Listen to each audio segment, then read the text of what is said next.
Bismillah ar-Rahman ar-Rahim. Assalamu alaikum, dear participants. Today we will have our third session on the Meezan lecture series.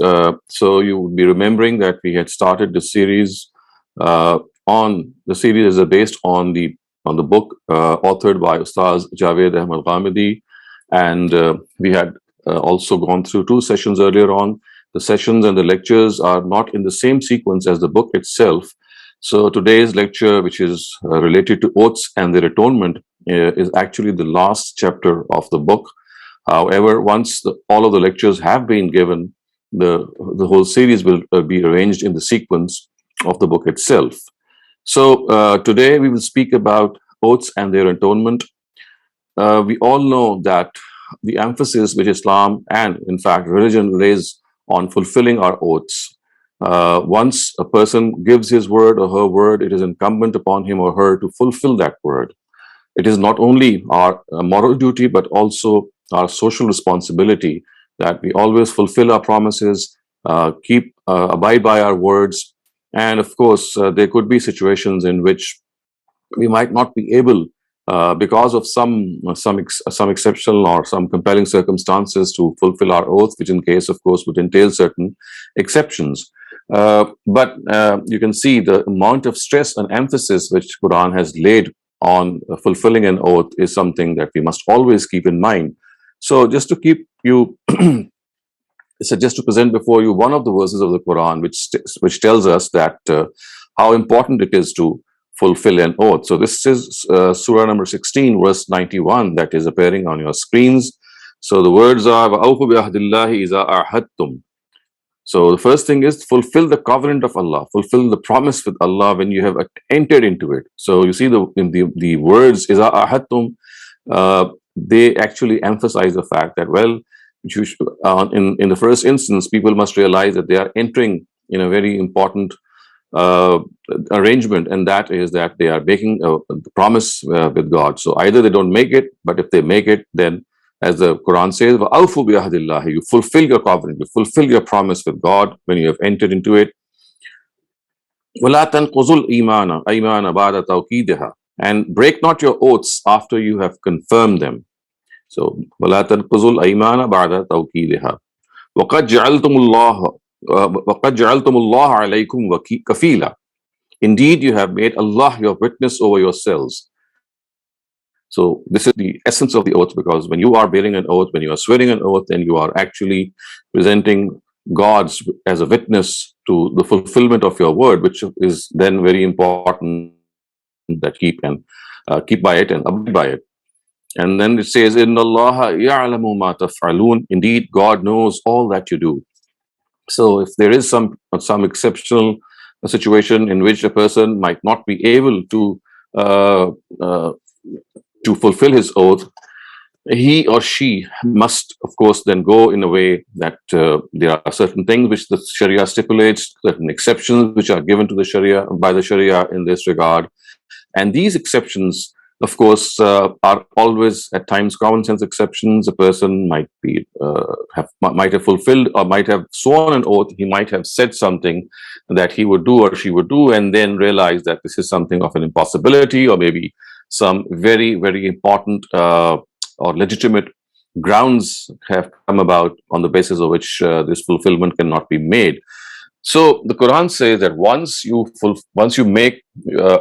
swear an oath, once you when you make God your witness in this regard, then you have to follow that. But if the situation arises because of any contingent circumstances that you have to break your oath, then there is an atonement which has been suggested by the Quran. So it becomes a very important matter. It's just not the case that if you are not able to fulfill the oath, you just need to apologize to the person or to the Almighty. No, the Almighty says that in case you have to break an oath, then there is a certain atonement for that.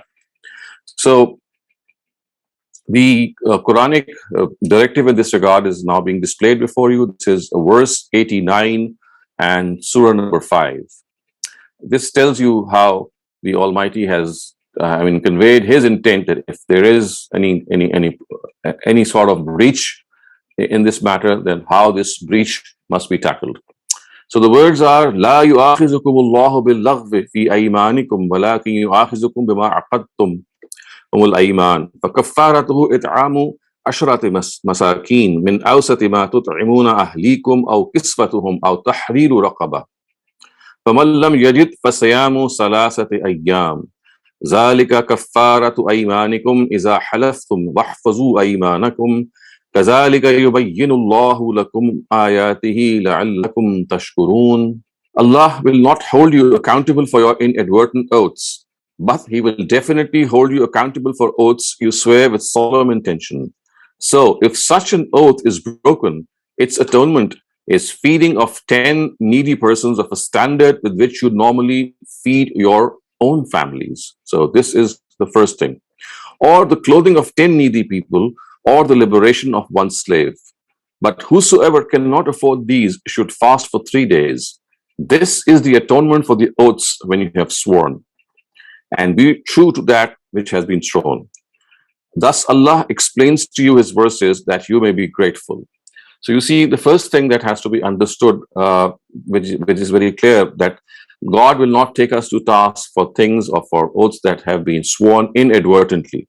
The verse starts off with the fact that La yu'akhizukumullahu bil-laghwi fi aymanikum, that He will not hold people accountable for oaths that are broken inadvertently. And similarly, He will definitely, the Quran says, He will hold us accountable that if these oaths are sworn with solemn intention, for example, you are absolutely aware and you are fully cognizant, and then you end up breaking that oath, the Almighty says that this is something that then must be regarded to be a serious matter, and then you have to atone for that.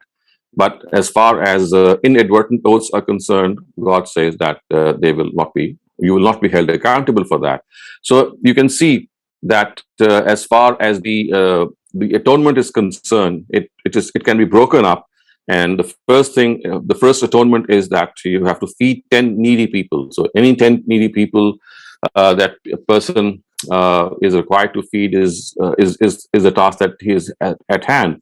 And the important thing to realize here, dear viewers, is that the Quran says that they should be of the same standard. I mean, the food that you serve those needy people should be of the same standard as you generally feed your own families with. So should not be some food of inferior quality, but the standard of living that you maintain, which is of course different for different people. So the same food should be given to the people who are in need for that. And then the Quran says that if this is not possible, you're not able to do that, then you can clothe 10 needy people. So the first option is that you have to, you can, in order to atone for your broken oath, you can feed 10 needy people. And if this is not possible, then you can clothe 10 needy people who are in need of clothes. And after that, it says that if even that is not possible, then you liberate a slave. So we know that in the times of Prophet, in the times when the Quran was being revealed, slavery was an issue. The Prophet and his companions and the whole Muslim community had inherited slavery, and it was gradually eradicated. It was gradually finished from the society. But during that time, there was this tremendous movement that was launched by the Quran, so that slavery could be gradually eradicated from the Arab society, because it was deeply rooted.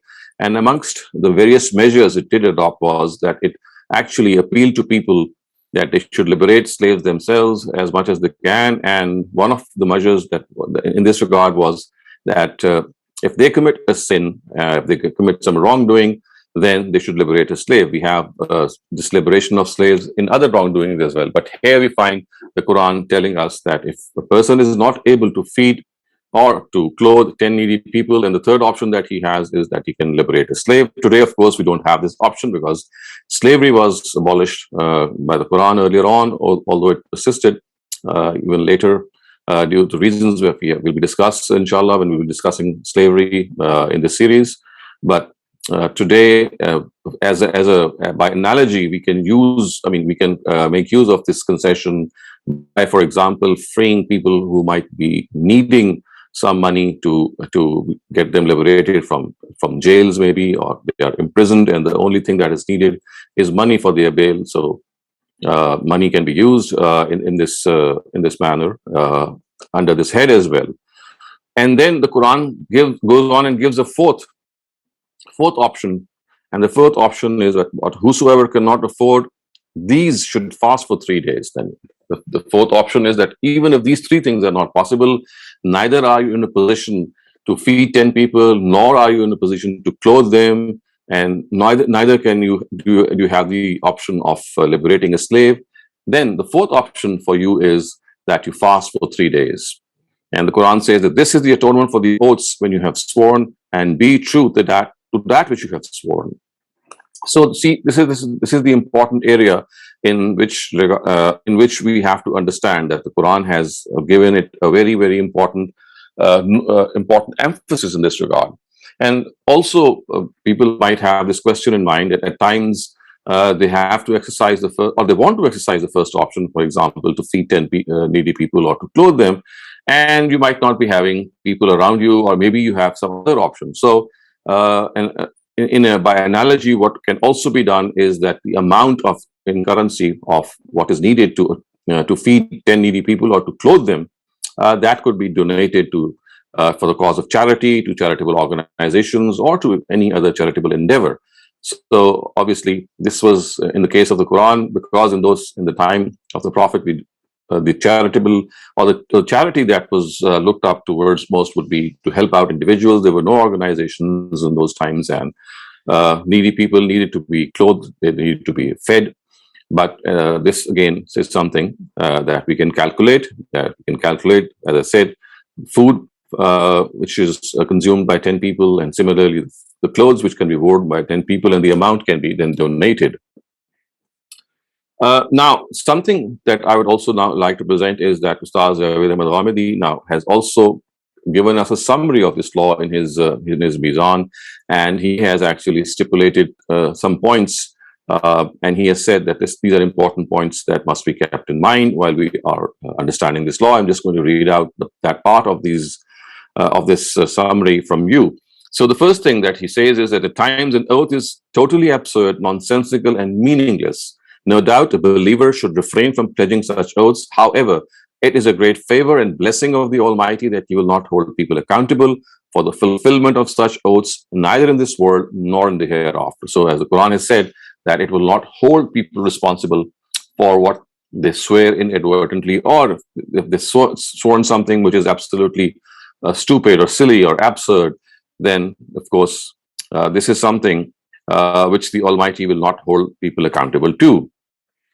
The second thing which these verses have also pointed out is that if an oath is pledged with a solemn will and intention, or if some contract has been made on its basis, or it has an effect on the rights and obligations of the parties involved, or it infringes upon the injunction of the Sharia, the Almighty would definitely hold a person responsible for it. So a person must not be careless and indiscreet in this matter. On the contrary, he should be very responsible in this regard. And then the third point that he has made, of course, is something that we have already discussed, and that is the actual atonement, or the various options of atonement that we have been given. So I'm just going to also read them out once again before you, so that we are able to keep them in mind. So if owing to some reason a person is forced to break such an oath, then he must atone for it. For this, he is required to feed 10 poor people with the standard of food he normally feeds his own family, or to give them clothes to wear, or to liberate a slave. If he is unable to do either of these, then he must fast for 3 days. So this shows how important in the eyes of God is the fact that if a person has to break an oath in any way, or to break a promise, then it is not just a simple matter. It must be atoned. It is a sin. It is something which the Almighty says that, well, if it is broken for any reason, then these are the things that a person must do to rectify the situation. In this regard, also important is the fact that Prophet Muhammad ﷺ has provided us with guidance regarding these oaths and adjurations. And Ustaz has also summarized that guidance in a few words. I'm also now going to read out that guidance from the Prophet. So earlier on, we have discussed how the Quran has so vehemently and emphatically said that if oaths which are sworn advertently with full intention, and if they are broken, then they have to be atoned for. Now we find the Prophet also guiding us and giving us direction, and of course his direction is based on the stipulates, on the adjudications of the Quranic verses themselves. So the first thing which the Quran says that a nazar is also a form of an oath, and clearly this is something which we can understand, that nazar means a vow. When we pledge that we make something or do something for the cause of God, or for any task that we set upon ourselves, that the Quran and the Prophet says that the vow will be treated analogous to an oath, and this is something of a very, very common sense analogy which the Prophet himself has done, that we cannot treat vows differently from promises and oaths. So he says that if a vow is broken, if you break a vow, then it will be atoned in a similar manner in case it is broken. And it says kafaratul nazar, kafaratul yameen. So this is something which has been reported from the Prophet, that he has said, which means that the atonement of a nazar, the atonement of a vow which has been made, is the same as that of an oath. And there is no difference. And as I said, this is something which is very understandable. The second thing that he is reported to have said is that if you pledge an oath for something and a better alternative comes your way, break the oath and atone for it and do what is better. Again, you can see how the Prophet has picked up from what the Quran has said and directed us that this is something which is present in the directive from its very origin, that if you have to break an oath, I mean, because the option of breaking an oath is an option, and you have to atone for that. So if something, some oath has been made, and you find a better alternative come along, then again something that can be done is that you break your previous oath and you adopt that better alternative, that better option. But then you have to atone for the oath.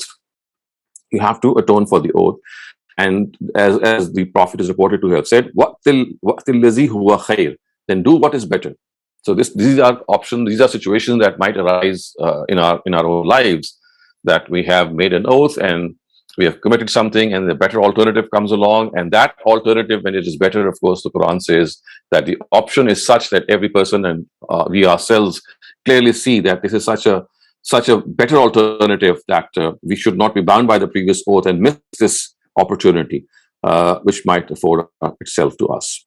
So we should break that oath previously that we have sworn and make a fresh oath, and then atone for the oath that we have broken. And the final guidance which is provided by the Prophet in this regard is that swearing by any other than the Almighty is an act of polytheism. So no one should swear by so everyone should swear by the Almighty only. So the Prophet is reported to have said, "Man halafa bighayrillah faqad ashrak," which means he who swore by any other than God has committed an act of polytheism. So this is also something very important. We swear by so many entities. We swear by the lives of people. We swear by the Quran. We swear by people we love. But and we swear by many other things that we at times call it to our own witness. But the Quran says that the only legal way to swear by any entity is God Himself. Why? You see, the essence of the oath is to bear witness. And when you say that you swear by some being like the Almighty, for example, then it actually means that you bear witness because, I mean, God actually bears witness to this. So when you say that I swear by God, it actually means that I make God as my witness that I'm going to complete this task. This is something that I will do.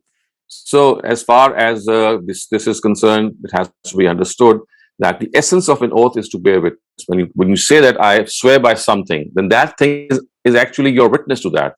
So when you say that I swear by my mother or I swear by my father, of course, this is not possible, because when you are making someone your witness, that witness has to be present as far as the task that you undertake is concerned. And only God is someone who is omnipresent. He's always there for you. And He only is the person or the being with whom we can say that He is present with us, and we can only bear witness through Him.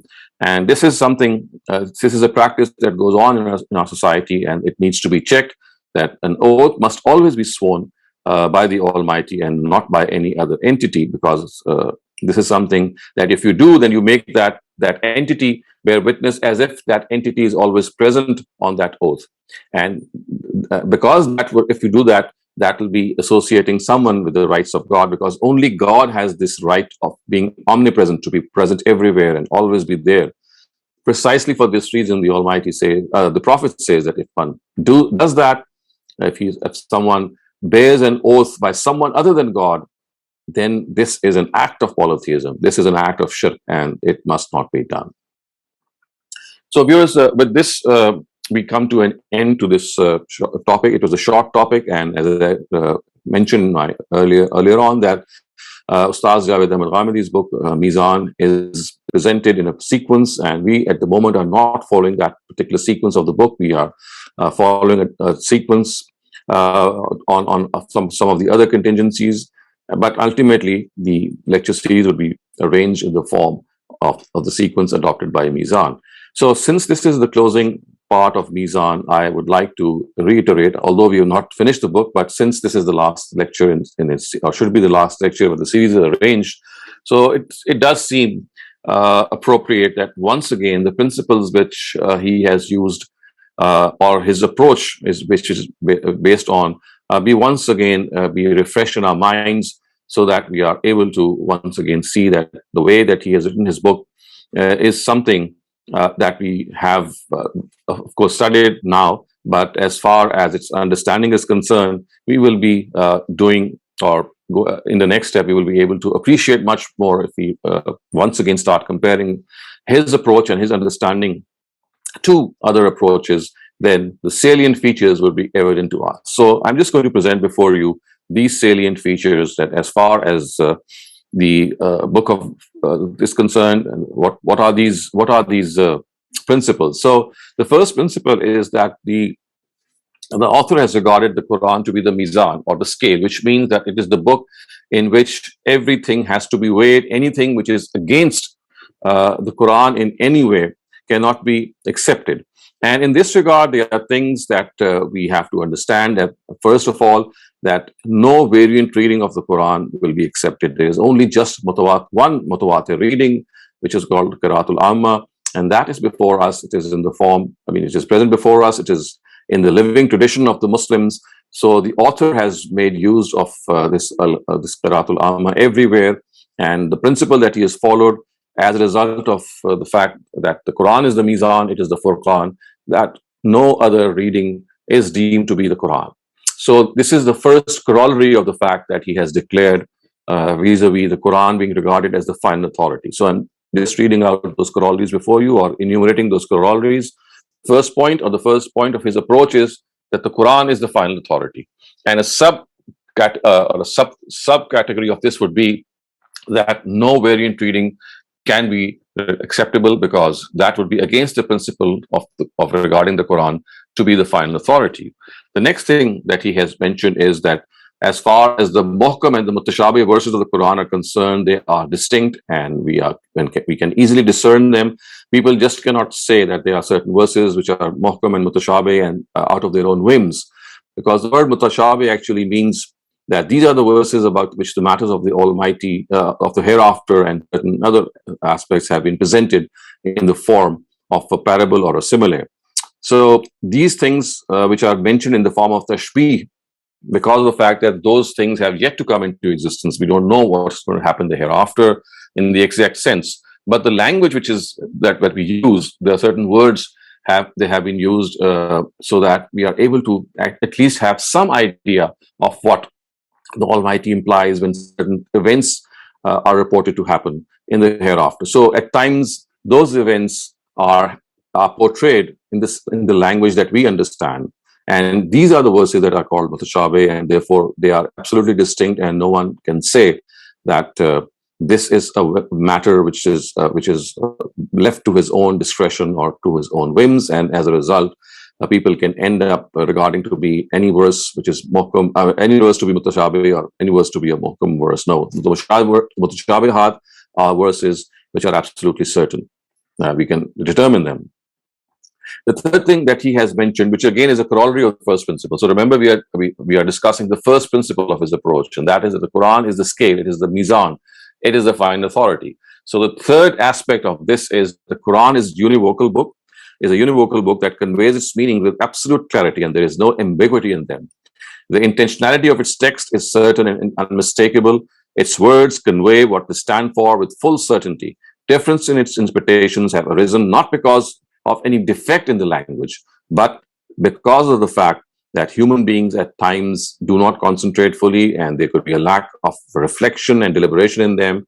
And the second thing is that there could be a lack of knowledge on their part. So, as far as the vehicle of the Quran is concerned, the means which it has adopted to convey itself is the means of what we call the language. And that language is absolutely unambiguous. You just cannot make a mistake when you're understanding that language unless you commit that mistake, as I said, because of our own human shortcomings. As far as the language itself is concerned, language per se is something which is equipped already inherently with being unambiguous.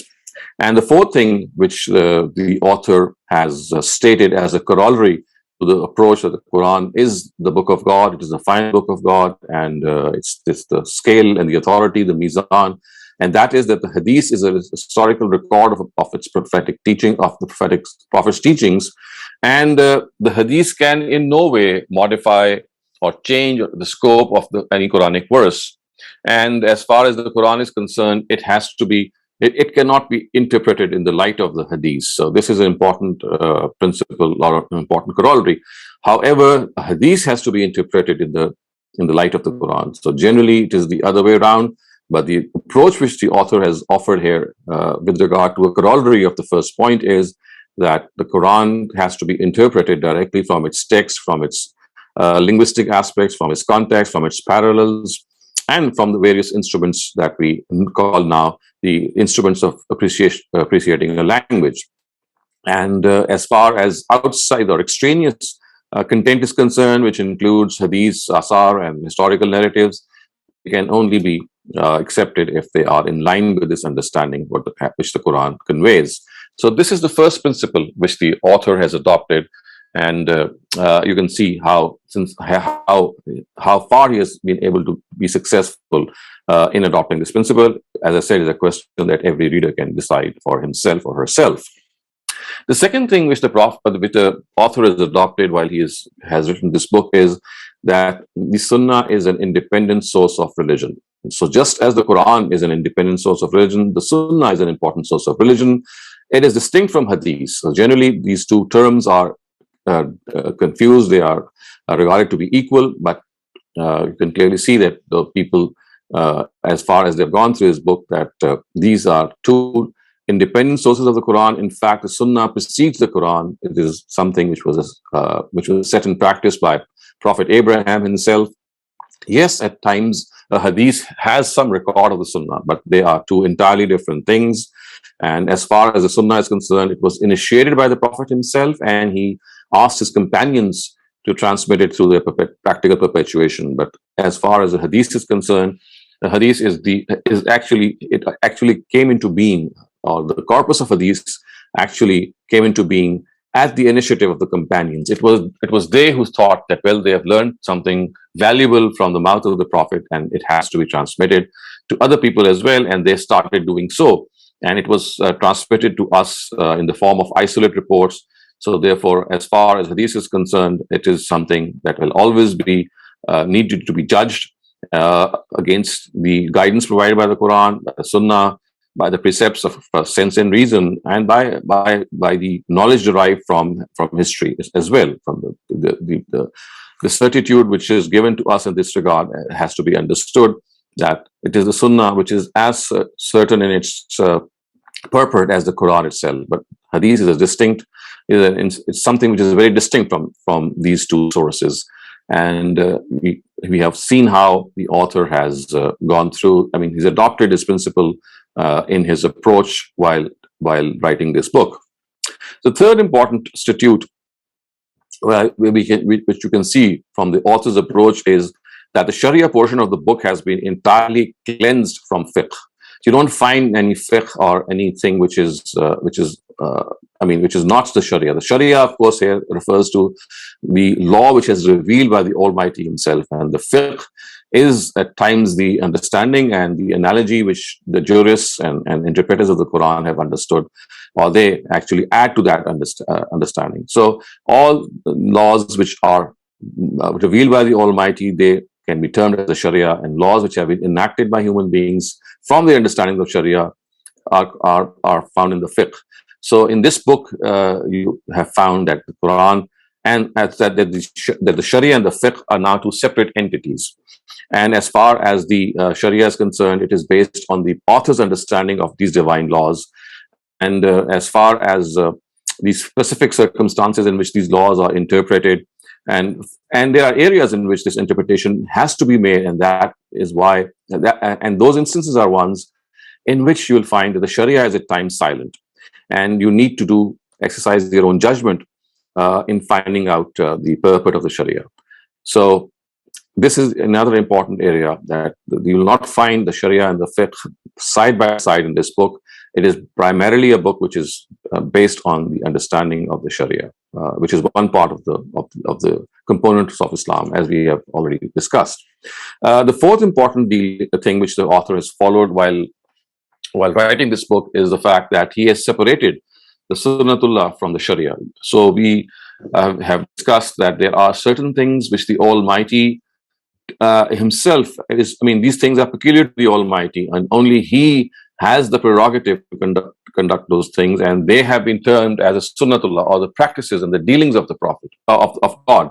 And for example, one of those practices is the practice of Itmam al-Hujjah, which means the Almighty, in the times of His own messengers, He delineates the truth to such an extent that it cannot be, only a person who would deliberately deny it is given the chance to do so. Otherwise, if he has no legitimate reason to deny the truth. Now, this is a practice, a Sunnatullah of God.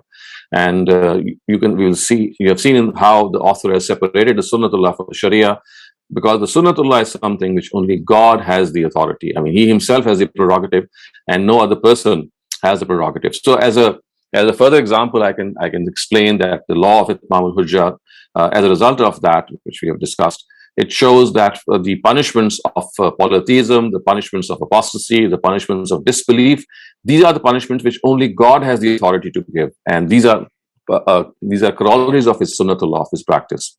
And in the times of God's messengers, these punishments were given because it was God who was giving these punishments through them, and He will do so again on the Day of Judgment. But we don't have any authority outside this ambit to conduct them, because they are God's practices, they are His sunnahs.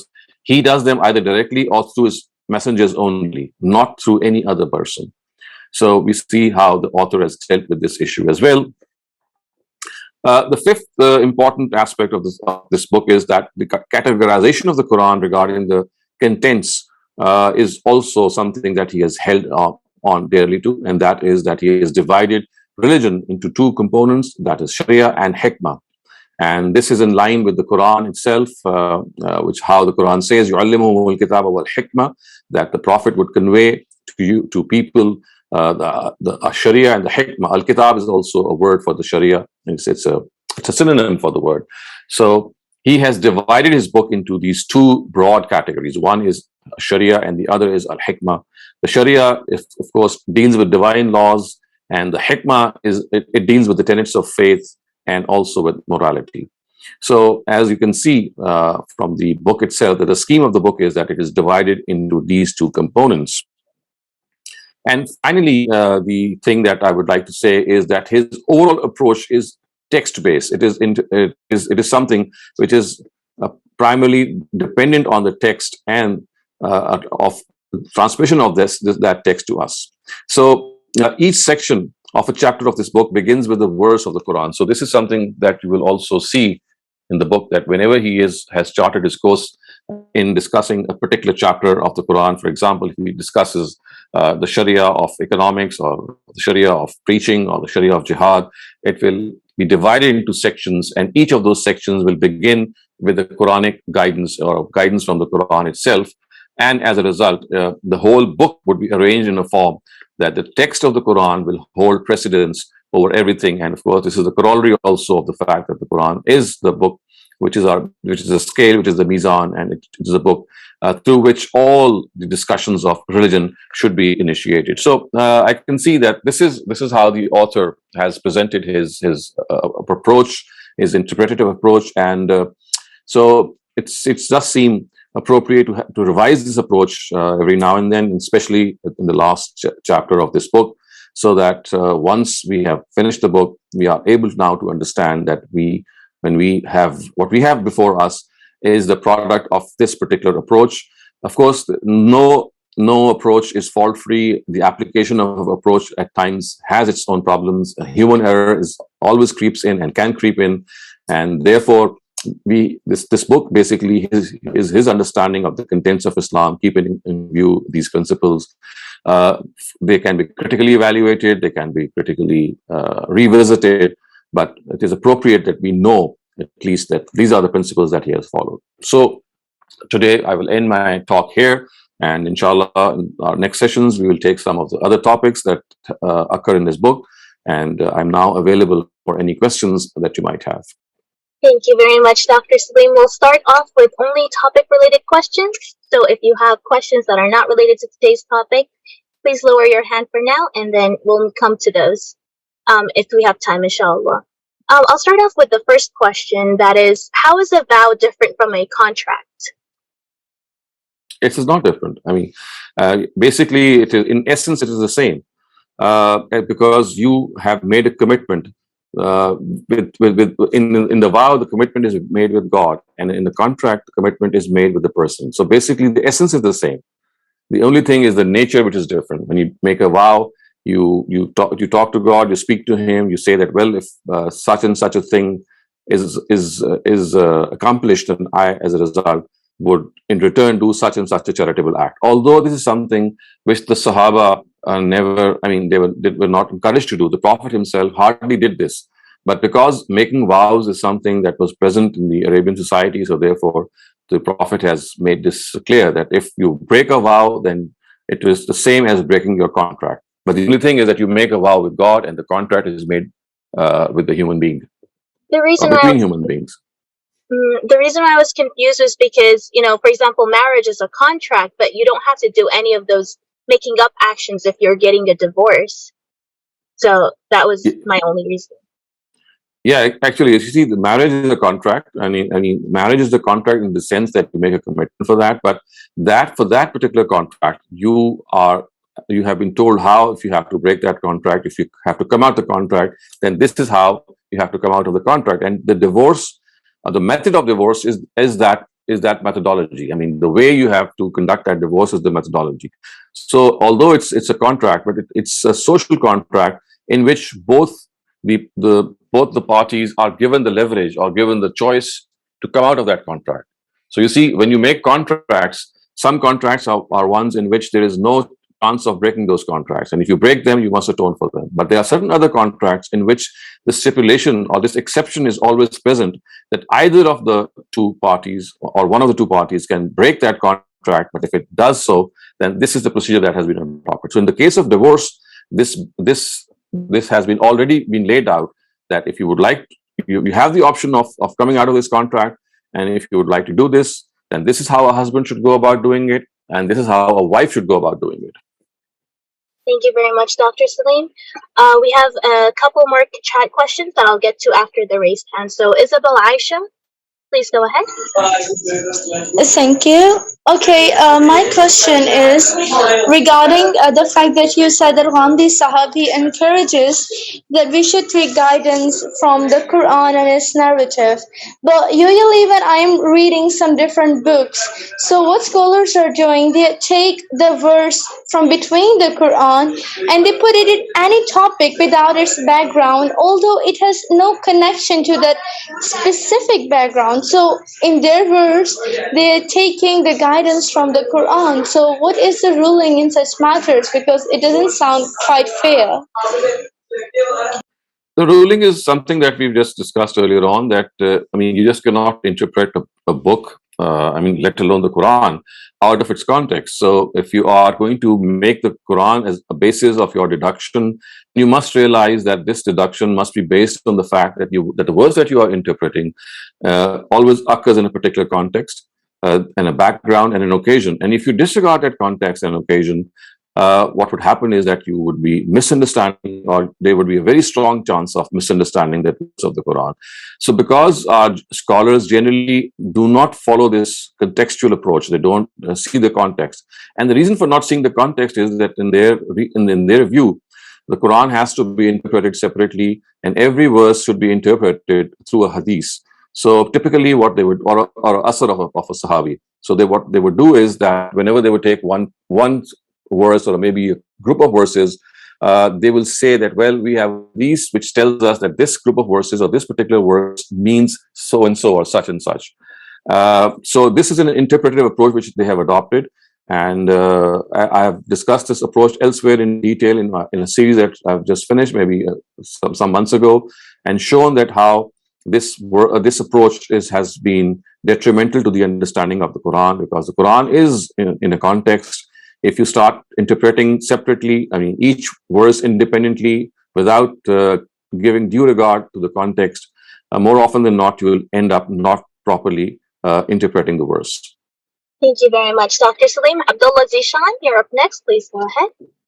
Yeah, Assalamu alaikum. Doing charitable works to the needy people comes a lot in the Quran. Of course, there is a context in today's lecture of atonement. My question is, how do we define a needy person? Like, are they the ones who are eligible for zakat?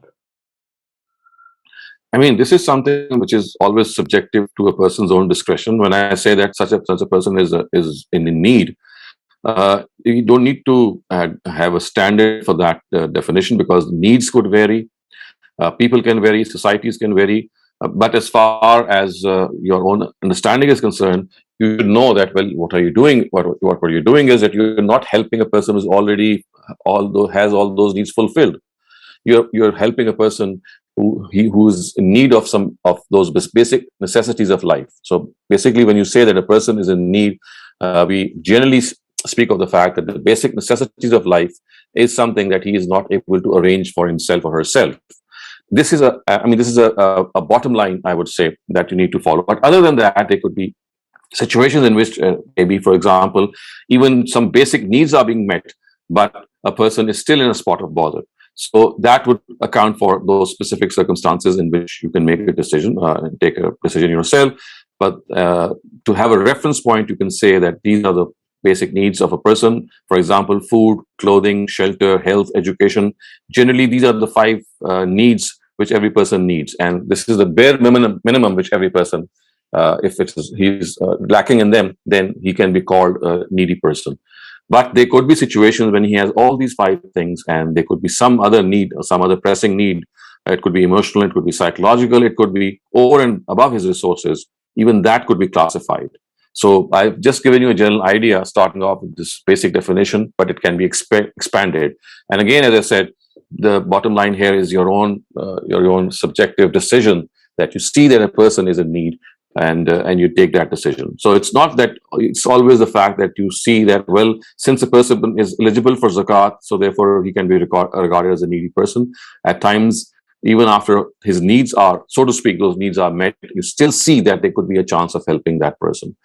So in that case, it will become subjective. And again, if your conscience satisfied, if you're satisfied with your conscience, then you can go along with that too. Thank you very much, Dr. Saleem. We have a long chat question that gives us different situations and asks if the rulings apply to these situations. So I'll list them one by one. The first one is, if it's a promise that's broken by consent of both parties, do they still have to do? No, they don't have to do that. If you annul the contract, you see, you need to understand that this when you annul a contract, the contract itself is something which is written before. It's a pre-arranged sort of a thing. So when you annul a contract, it is always written in that contract that this contract can be annulled by the consent of both parties. If that is so, then this condition itself tells us that no atonement needs to be made. It's not the classical in the classical sense that you are breaking the law. You are just coming out of that contract, and the arrangement through which you are coming out of that contract is mutually agreed. So no, you don't need to atone for that. Okay. Then the next situation is if a person was forced by an external power to break the promise. You see, this is a situational thing. I mean, if someone was forced to do it, and what exactly was the nature of that, of those compelling circumstances, how much he had in hand, how much he did not have in hand. But let's assume that he was totally powerless and totally helpless. I mean, it was done without any of his own undertaking. Then I think he would be exempted in this regard to fulfill, to undertake an atonement. And then the same would apply if there's like some external situation or circumstance that's preventing them from fulfilling the promise, even if they want to, right? As I said, these are hypothetical. These are hypotheses which people, or suppositions. So, it's always good to have examples because, as I said, it's not easy to comment on hypotheses because they are more abstract in nature. So, if this is the situation that the person has asked, then it's always good to have some more details. I mean, some real life happenings, so that we can apply our minds to. Abstract questions, what they do is that they give you a yes or no answer, or they're meant for that. And it's not always the right thing to say so. So I think it's better that situational things, when they occur, they should be, the situation itself must be conveyed, so that if you ask an opinion from someone, he can give you that opinion while taking into consideration those real life happenings. So I would also suggest that supposed or suppositions on the basis of which you ask rulings, which is at times something that we do very often, I would rather not comment. I would say that we should, abstain from them and take examples from real life situations. And then the last situation, or the last question is business agreement also part of the promise, or does it have to be only sworn by in the name of God to become a legal promise in the light of Quran? A contract which is made between two people, whether it's a business contract, whether it's a social, the nature in which you are entering into a certain undertaking, which involves two parties, the way we have just seen, it does not entail that, because you see, such contracts, whether they are business or non-business, they always have that provision that how you can come out of that contract. So if the two parties in any way are able to come out of that contract according to the conditions that they laid down, which are generally done in the case of contracts, then it will not count as a breach of oath in any way. Then the next chat question asks, when the verse says 10 people, can the selection of these 10 individuals be based on a person's judgment, or can we disregard their religious associations? Of course, we have to disregard the religious association. It's not that only Muslims need to be fed or clothed. Any people, or any sort of individuals who are in need or who need to be fed, they can be. They can be the ones whom you can do so. But as I said, this assessment, of course, could be subjective. You would find out for yourself, and as a result, you take that decision. But the second part would say that, well, do they have to be Muslims? As I understand from your question, no, they don't have to be. It's not dependent on faith. Whenever you do a charitable act, whether it is zakat or whether it is the atonement of sins, unless it is specifically mentioned, this is something of a general directive, and you can feed or clothe people of any religion. Thank you, Dr. Saleem. We'll start our second round of questions now. So if you have any non-topic related questions, please feel free to ask them. Adil Quraishi, you're up next. Please go ahead. Assalamualaikum, Dr. Sahab. Walaikum assalam. Sir, can zakat be given to one's brother or sister? If the brother and sister is in need, yes, why not? Need if he's in a spot of bother. So, one could always money, right? If they are not poor, but they do have needs, they could always use money to spend on child's education or buy clothes or something. They're not essentially or necessarily poor, but yeah.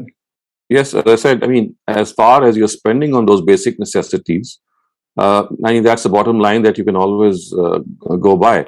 So any health need, any educational need, any need for food, shelter, and your living expenses, they all come under those basic needs.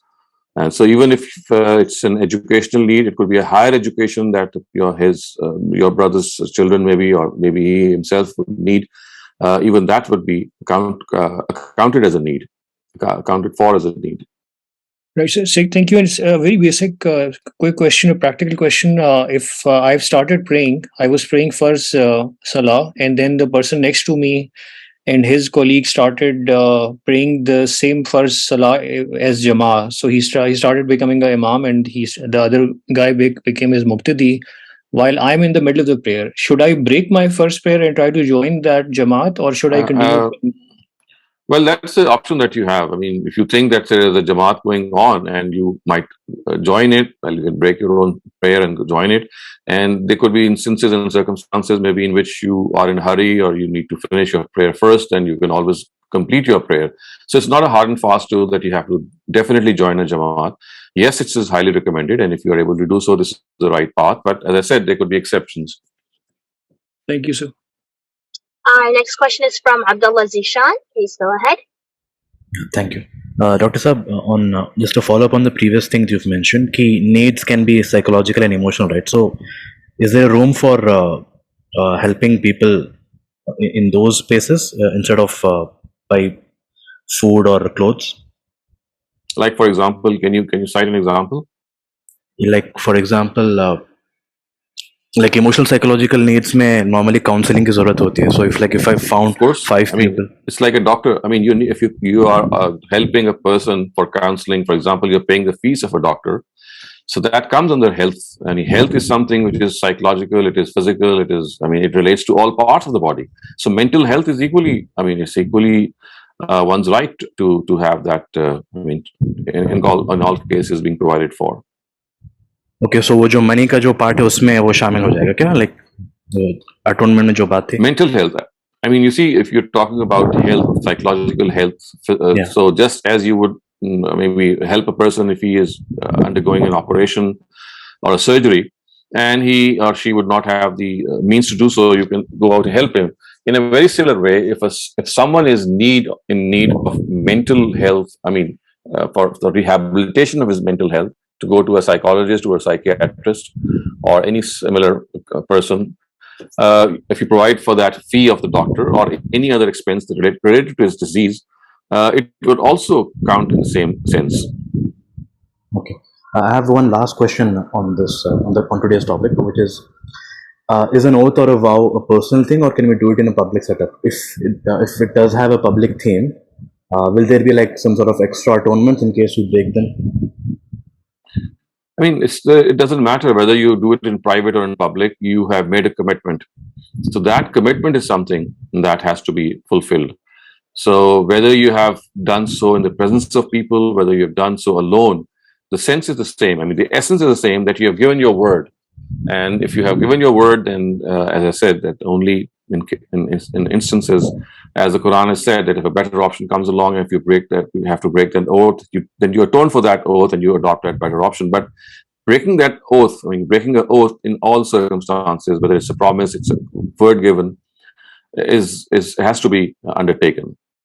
The atonement has to be undertaken. No, but I need not do something extra, right? Because like hukuk al-ibad ka kuch, like does that count? You need not do something extra. What exactly? In the sense, because public setup, if I've taken an oath in a public setup, and should I like sort of apologize to them as well, apart from the charity, for example, if I do? So see, these are obvious things that when you are breaking an oath, and that breach of oath is something. If it also accompanies, a situation in which you need to make an apology, and that is something which your conscience will tell you, then yes, you should do that. Thank you very much. Ghamidi, please go ahead. Assalamu alaikum, sir. Walaikum salam. Sir, सूरह जिन की आयत number 3 है, जिसमें वो है वअन्नहु तआला जद्दु रब्बिना मत्तखज़ साहिबतम वला वलदा, और इस तरह की सूरह अनआम की 101 है, बदिउ समावाति वल अर्द अन्ना यकूनु लहु वलदुन वलम तकुल लहु साहिबा व खलक़ कुल्ल शैइन व हुवा बिकुल्लि शैइन अलीम. ये और जो लूक में है, बाइबल की लूक में कि उनकी शादी हुई थी मरियम सलाम की और तो ये किस्सा से आपस में इनका रिलेशन है कि हमारी वो एक These are two entirely different. These are two different things. I mean, you're citing the Quran. I mean, the Quran is speaking about the fact that God doesn't have any wife. I mean, this is what the Quran says. But the Bible is not talking about God. It is talking about Jesus. So you see, के हवाले से बहस करते हैं लोग कि जी उनकी कोई लूक में लिखा हुआ है और किसी और भी कि उनकी शादी हुई थी यूसुफ बंदे के नाम से और yes. So that is, I mean, what I said, what I'm trying to explain is that these are two different things. You see, when the Quran says that God has no wife, and it has said this on some occasions, this is a different thing. And when the Bible says that Mary or Maryam, she had a husband called by the name of Joseph, that's an entirely different thing. I mean, these are two separate things. They cannot be taken to be one. One is regarding God, and the other is regarding the paternal, I mean, the nature of how Jesus was brought into this world. जो बहस ये है कि अल्लाह ताला जब खुद कह रहे हैं ये दो आयतों में तो ये कहना चाह रहे हैं कि भी बच्चे के पैदा होने के लिए बीवी का होना जरूरी है और फिर फरमाते हैं कि भी he was born कुरान पाक में फरमाते हैं कि he was born without a father तो ये है बहस कि भी अल्लाह ताला खुद ही कह रहे हैं also I see so you're talking about the miraculous birth of Jesus. I mean, so you see, I mean, this is something that we have to understand that I mean God has his laws through which he conducts certain affairs. For example, in normal circumstances, it is only through the union of a man and a woman that a child is born. But in certain exceptional cases, in certain areas, we see how the Almighty gives those signs and miracles to his prophets for various purposes. So the birth of Jesus was a miraculous act of God. It's a miracle of God. It should not be considered analogous to a general form. I mean, the general practice in this way. So Jesus was able to heal the sick. He was able to bring back the dead from the people who had died to life once again. We know that Moses was given a number of signs. So prophets of God are given these signs and these miracles for the reasons we might discuss. For example, they have to convey the truth to someone. They have to caution and prod people, and this can only be done once people are made to witness things which are out of the ordinary. So this is an entirely different genre. I mean, miracles cannot be held analogous to what generally happens. This is an exception. Sir वो मेरी एक बहस इसी हो रही थी actually Ahmadi के साथ वो कह रहे थे कि देखो भाई कुरान पाक में अल्लाह ताला कहता है मिरेकल्स और ये जो अपना अल्लाह ताला ने फरमाया खातमुन नबिय्यीन खातमुल मुरसलीन तो फिर उसके बाद अल्लाह ने डिसाइड कर लिया नहीं मैं तो एक और लाऊंगा नबी जो उनकी I mean, you see, if you're talking with Ahmadi community that has another I would say methodology, and whenever you talk to people of this community, it is always right to start off with the primary debate, and that debate relates to the verse in the Quran, which is the verse of Khatam al-Nubuwwat or the Khatam al-Nabiyyin verse. So I think the way that you might find more beneficial when you speak to people in this regard is not to indulge in peripheral debates, but to engage in the primary debate. And that debate actually relates to this verse of Surah Ahzab. And you should not, indulge in any other debate. Just concentrate on what the words of the Quran say in this regard. And that is how I think that is the best method to discuss this issue with people who belong to that community. If you start engaging in other areas, it will be a discussion that have no end. So this is an approach issue. You see, when you discuss contentious issues, when you discuss issues which are irresolvable or they form a bone of contention, then you go to the basic issue first and address that issue. So in this case, the basic issue relates to the issue of Khatam al-Nabiyyin. And I think that is the area that you need to converse with regarding such people. Yeah, well, they throw again these verses against, and then I know. Right. Anyway. Thank you. Thank you very much. We have a chat question that asks, treating people nicely, helping them in a way that's not associated with money or helping people psychologically and so on, are these only social ethics or should one do these because they're highly regarded as good deeds? You see, these are the motives. I mean, that the person might have. When a person does something because they are good deeds, it is because the fact that they are good is ingrained in one's human nature. This is something which comes out of a person so naturally. So when a person does these things, he's not thinking that he's doing these things because they are socially beneficial in any way. It is something that it naturally comes out of our own selves, and we feel that yes, this is what we should do. So it's not that you are. I mean, you are thinking all these things when you're doing good deeds. It is something that naturally flows out of you because of the concern for the other person. So doing a charitable act, of course, is something according to the Quran is something which is going to please the Almighty, and it is something which naturally comes out of ourselves. So it is only later that we come to relate to it, but why we did it or why we withheld ourselves in doing it. But the incentive, I would say, or in fact, if I use the word, the motivating factor or the underlying factor is that inherent good is something which our own conscience bids us to do, and that is why we do it. So if in case you don't end up doing these, for example, you're not saying the best words that you could say to a person, or you're not helping an old man cross the roads, would you get penalized? So it's, as I said, it's situational. I mean, this is a collective responsibility, and at times, if you are the only person present, and if it is, I mean, all sense and reason demand that this is something that you should have done, and you don't do it, then yes, you would be penalized. But of course, when you're crossing a road, or some person who's crossing the road, and there are several people, and you are in a commitment that you need to fulfill, then this would give you this could give you a legitimate excuse from that. But if it is a life-saving situation, then again that would add a different color to it, and then you would I mean set everything aside and do so. So I think these are all hypothetical conditions or situations.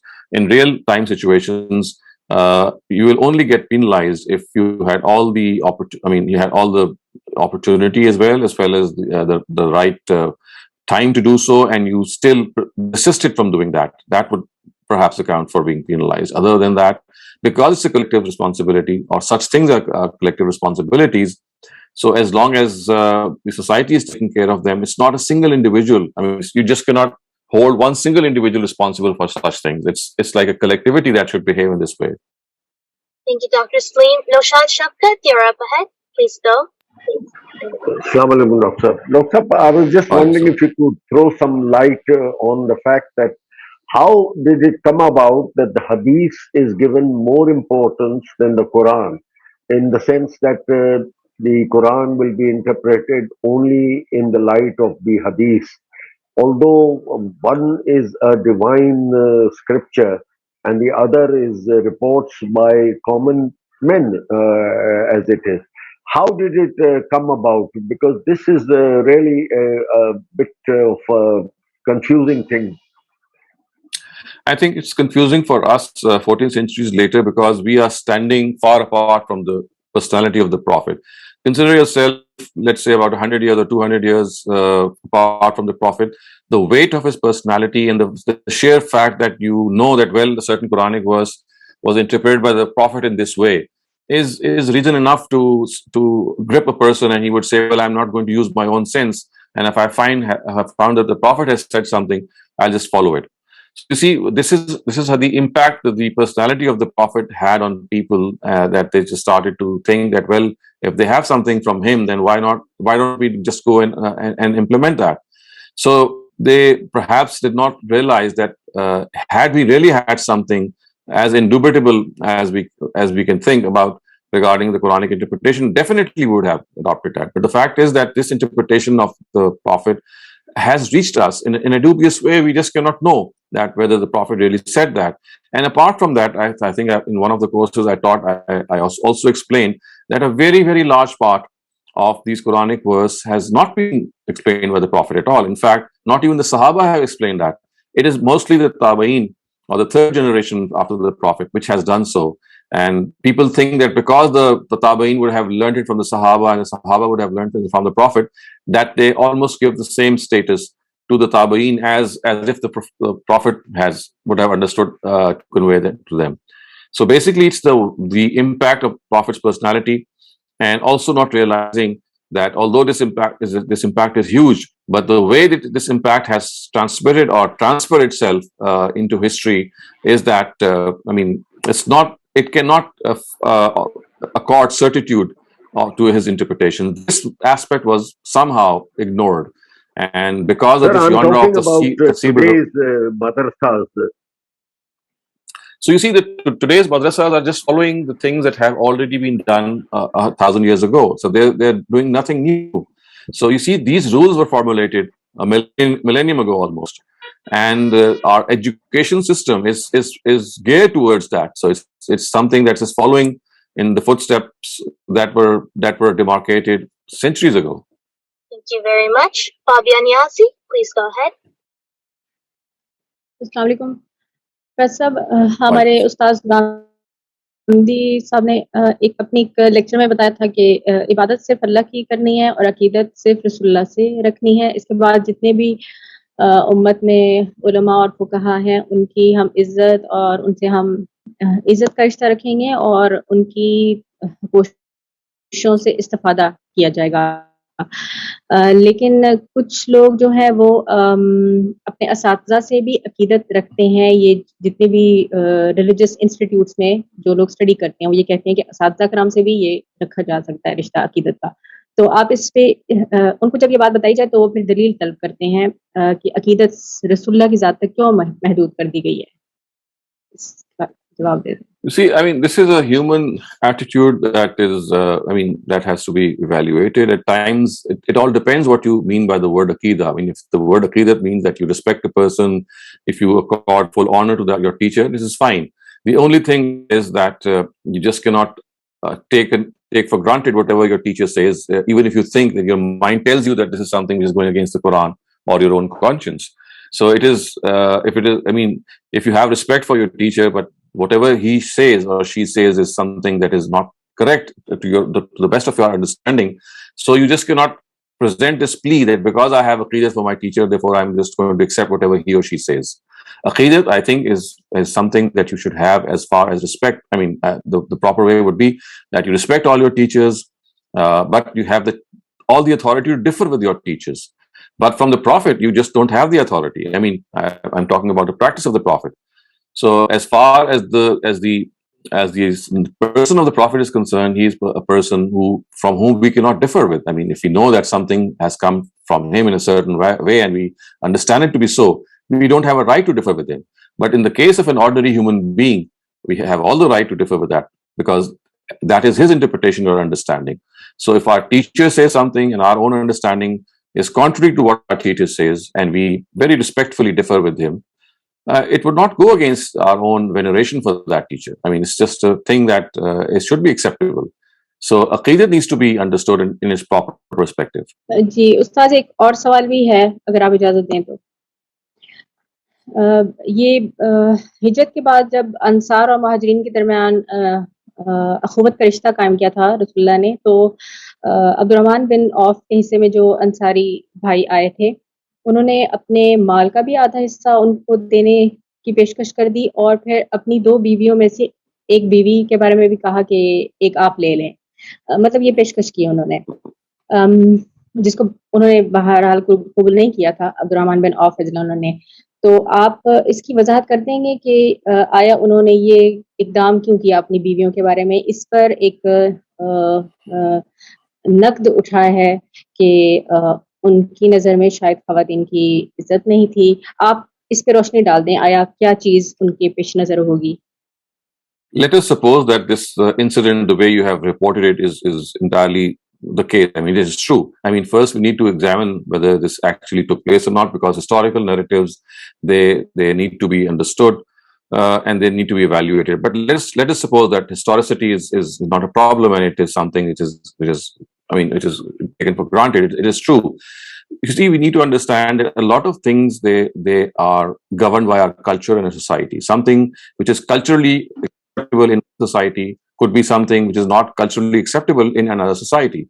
In the Arab society of those times, this was something, I mean, this practice was culturally acceptable. And it was, in fact, considered to be a very noble thing, because when what you're doing is you are, I mean, trying to provide for a brother who has come to you, who's migrated. He may have left his wife behind, or his wife might have been an idolatress, and he was required to leave her behind, and now he has no one, so to speak. So this something, of course, if he has offered, is purely of a practice that that was existent in Arabia. This is one thing. And the second thing is that if the wife had, for example, refused, that, well, she's not willing, this would have never taken place. And this could have only taken place if Abdul Rahman bin Auf would have consulted with his wife, and the wife would have said that, yes, I'm willing to make this sacrifice, and I'm willing to go to that person. So you see, marriage cannot take place without any consent. So first, you need to understand this was culturally acceptable in those times, and second, the wife must not have been she would never have been forced against her will. This could have only happened if the wife was willing to do so, and as you said, that it actually never happened. But I do think that if it would have happened, then it would have happened only with the consent of the wife. And in the first instance, if she would have said that she's not prepared to do so, this would not have even, gone forward. Thank you very much, Dr. Saleem. We only have 4 minutes remaining, so Akram Bhatti, if you can really quickly send in your question, then go ahead. Otherwise, we'll end the session today, and inshallah, you can ask your question next week. I have only one word. I want a clarification if sir can. Surah Maryam की 22 आया में है हमलत हो fun तबज़त बिही मकानन कसिया. तो ये fun तबज़त का तर्जुमा कहीं लोगों ने किया है she went into seclusion, दूसरा क्या she withdrew. I looked up the dictionary, it says इसका मतलब throw करना भी होता है, pass Have you seen Ustaz Javed Ahmed Ghamidi's translation, or you seen Ustaz Amin Islahi's translation? Because it's just a very common word. जी नहीं, मैंने वो नहीं देखा. Please look it up. Okay, ठीक है. Thank you very much, Dr. Saleem. That was it for all of the questions today. Inshallah, see you tomorrow in the textual of the Quran session.